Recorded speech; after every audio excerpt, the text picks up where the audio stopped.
बिजनौर में बढ़ते गुलदार के हमलों को लेकर आज़ाद समाज पार्टी के राष्ट्रीय अध्यक्ष चंद्रशेखर आज़ाद ने भारी कार्यकर्ताओं के साथ बिजनौर कलेक्ट्रेट परिसर में धरना प्रदर्शन किया। जिले भर में अब तक तकरीबन 25 लोग अपनी ज़िंदगी गुलदार के हवाले कर चुके हैं, जिसको लेकर चंद्रशेखर आज़ाद ने जिलाधिकारी को ज्ञापन सौंपा। हालांकि डीएम प्रशासन सीएम योगी आदित्यनाथ जी के नजीबाबाद के दौरे को लेकर व्यवस्था कानून बनाने में अपने कार्य व्यस्त थे, लेकिन उनकी गैर मौजूदगी में एडीएम प्रशासन धरना स्थल पर ज्ञापन लेने आए, परंतु एडीएम प्रशासन को किसी भी तरह से वार्ता करने से साफ इनकार कर दिया और कहा हम जिलाधिकारी महोदय को ही ज्ञापन देंगे। फिलहाल खबर लिए जाने तक धरना प्रदर्शन शाम 7 बजे तक जारी था। चंद्रशेखर आज़ाद भारी संख्या में अपने कार्यकर्ताओं को लेकर धरना स्थल पर ही रात्रि विश्राम के लिए डेरा डाल दिया। इस दौरान शांति व्यवस्था बनाए रखने के लिए भारी संख्या में पुलिस बल मौके पर तैनात रहा। आइए जानते हैं चंद्रशेखर आज़ाद ने ज्ञापन में कौन कौन सी बातें कही।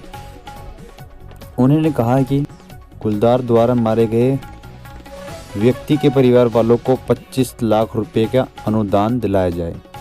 गुलदार द्वारा जख्मी नागरिकों को 5 लाख का मुआवजा दिया जाए। गरीब और मजलूमों की ज़मीन हड़पने का खेल बंद किया जाए। जनपद में तमाम थानों में गरीब मजलूम की जाति धर्म पूछकर उनकी रिपोर्ट दर्ज तक नहीं की जाती। उन्हें न्याय दिलाने के लिए समय पर रिपोर्ट दर्ज की जाए। जो प्रशासनिक अधिकारी सत्ताधारियों के सहयोग से गरीब लोगों का उत्पीड़न बंद किया जाए। हमारे संवाददाता कासिम अंसारी से हुई बातचीत के दौरान चंद्रशेखर आज़ाद ने और क्या क्या कहा, देखिए इस रिपोर्ट। सर, आप यहाँ कलेक्ट्रेट में भारी कार्यकर्ताओं के साथ अपने इस कड़ाके की ठंड में मौजूद हैं। सर, अभी तक एडीएम प्रशासन बीच में आए थे, तो आप क्या चाहते हैं कि डीएम साहब को बुलाना चाह रहे हैं? भाई बात सुनो, डीएम साहब तो हैं वो जनता के लिए। चलो सर। और जनता से साहब है जी। और अगर जनता काम नहीं करेंगे तो फिर किस बात के साहब?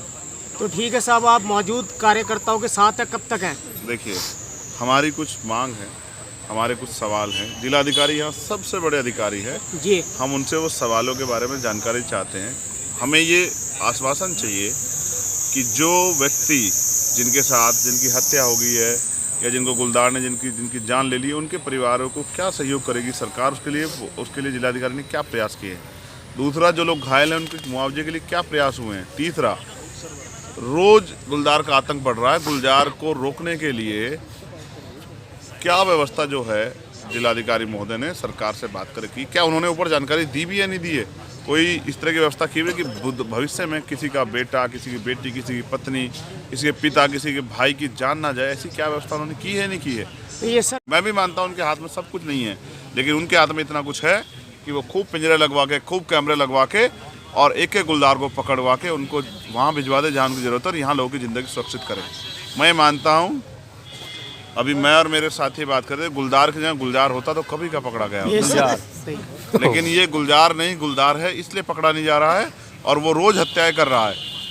अगर ये इन पे कार्रवाई नहीं हुई, इसको नहीं पकड़ा गया, तो इन हत्याओं की जिम्मेदार कहीं ना कहीं प्रशासन और सरकार भी होगी जी, क्योंकि सरकार रोक सकती थी। ठीक है, नमस्कार, आपका बहुत बहुत धन्यवाद। आप हमारे साथ आपके लिए, आप बहुत अच्छे पत्रकार हैं, आपके लिए भी बधाई। इंडिया से कासिम अंसारी, आपने कीमती समय दिया।